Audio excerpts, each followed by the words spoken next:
Real Madrid ပွဲတွေကြည့်ရတာဗျာတကယ်ကိုစားတယ်ဗျာဒီမှာဗျာဒီပဲဗျာဂျာဘီယာအာဘီလိုရာဆိုတဲ့တိုင်လူကြီးရုံးမပေါက်လုံးလာဗျာပနတီ area ထဲမှာအမ်ဘာဘေဖောင်းလောက်ခံရတယ်ယူဖောင်းမဟုတ်ဘူးနော်မျက်နှာကိုတောင်နဲ့အကျွေးခံရတာဗျာနှစ်ဖူးပါကွဲသွားတယ်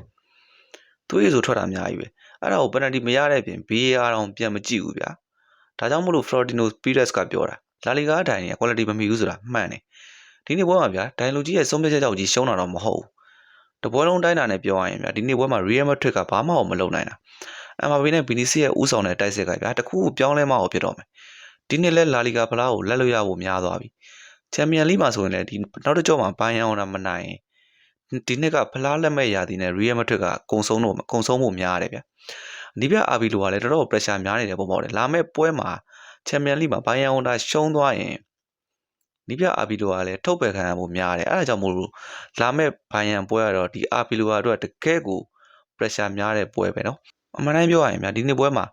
ကွင်းလေတိုင်းရဲ့တချို့ decision တွေကမှားတာမှန်တယ်ဒါပေမဲ့ကိုယ်အသင်းအောင်ညံ့လို့ရှုံးတာဗျာအဲ့တော့ Real Madrid တာဝန်ရှိသူတွေအနေနဲ့တခုလုပ်ဖို့တော့လိုပြီဗျာမနစ်ကအမ်ဘာဘေကိုခေါ်လိုက်တယ်ဗျာအသင်းမှာဗီနီစီယာရှိနေတယ်ဗီနီစီယာနဲ့အမ်ဘာဘေနဲ့က playing style တူတယ်ဗျာဆော့တဲ့နေရာရင်တူတယ်ဆော့တဲ့ပုံစံရင်တူတဲ့အခါကျတော့အမ်ဘာဘေက striker နေရာကိုတက်ဆော့ရတယ်ဗျာပြောချင်တာအမ်ဘာဘေက striker စစ်မဟုတ်ဘူးဗျာဒါ Real Madrid ရဲ့တိုက်စစ်မှာတကယ်ကိုဖြည့်ရှင်းရမယ့်ပြဿနာပဲနောက်တစ်ခုက Real ရဲ့ကွင်းလယ်မှာ Toni Kroos လိုမျိုးမက်ဖီမျိုးအခုထိမဖြစ်ရသေးဘူးဗျာရှင်းပြောရရင်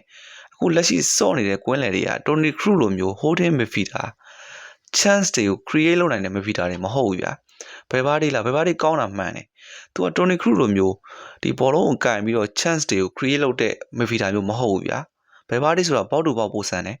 ပြီးရင် defensive offensive လိုပုံစံမျိုးစော့တဲ့ midfielder မျိုးဗျာအဲဒါကြောင့်မို့သူစီက Toni Kroos လိုမျိုး chance create လုပ်နိုင်တဲ့ pass တွေကိုမြင်ရမှာမဟုတ်ဘူးဗျာပြီးရင် Ancelotti လက်ထက်မှာတော့ဆိုရင်ဒီဘယ်ဘားတွေက CB လဲစော်တယ်ဗျာဒီ midfield မှာလဲစော်တယ်ပြီးရင် right wing ကားမှာပါတက်စော်တာဗျာ Ancelotti လက်ထက်မှာဘယ်ဘားတွေ right wing ကားစော်ပြီးဂိုးတွေသွင်းတဲ့နှစ်တောင်မှကျွန်တော်တို့မြင်မှုခဲ့သေးတာပဲဗျာအားကြောင့်မို့သူ့ရဲ့ playing style က Toni Kroos လိုဘယ်တော့မှဖြစ်လာမှာမဟုတ်ဘူးဗျာ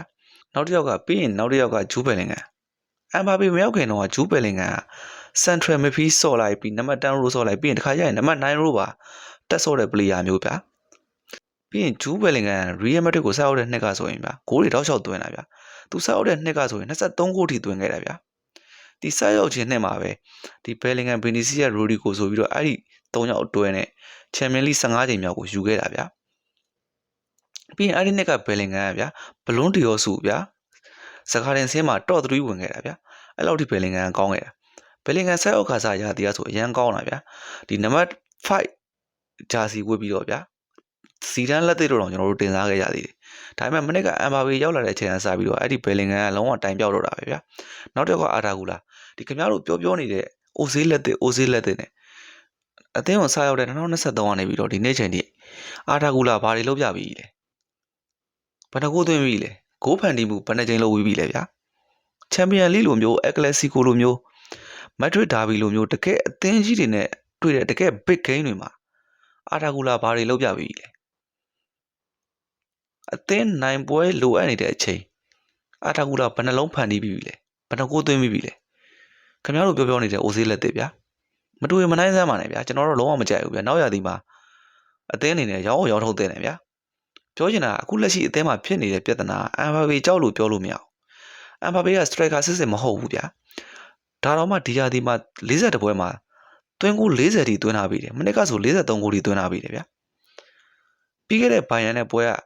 သူကခြေပါကိုတကူမသွင်းခဲ့ဘူးဆိုရင်ဗျာနောက်တစ်ကြောမှာ Real Madrid ကပြန်လာဖို့တော်တော်ခက်သွားပြီဗျာအဲ့တော့အသင်းမှာလက်ရှိဖြည့်ရှင်းရမယ့်ပြဿနာကတိုက်စစ်မှု striker စစ်မရှိဘူးပြီးရင် Vinicius နဲ့ Mbappe playing style တူနေတယ်ဆော့တဲ့ position ကတူနေတယ်ပြီးရင် Toni Kroos မရှိတဲ့ကွင်းလယ်ကိုအခုထိအစားမထိုးရသေးဘူးဗျာအဲ့ဒီပြဿနာတွေကိုအသင်းအနေနဲ့ဖြည့်ရှင်းရမယ်တကယ်လို့ဗျာ Mbappe နဲ့ Vinicius ရဲ့နှစ်ယောက်ထဲကတစ်ယောက်ကိုရောင်းထုတ်ရမယ်ဆိုရင်ဗျာဘယ်သူ့ကိုရောင်းထုတ်မလဲကိုမမဝင်ရောက်ဆွေးနွေးပေးကြပါဦး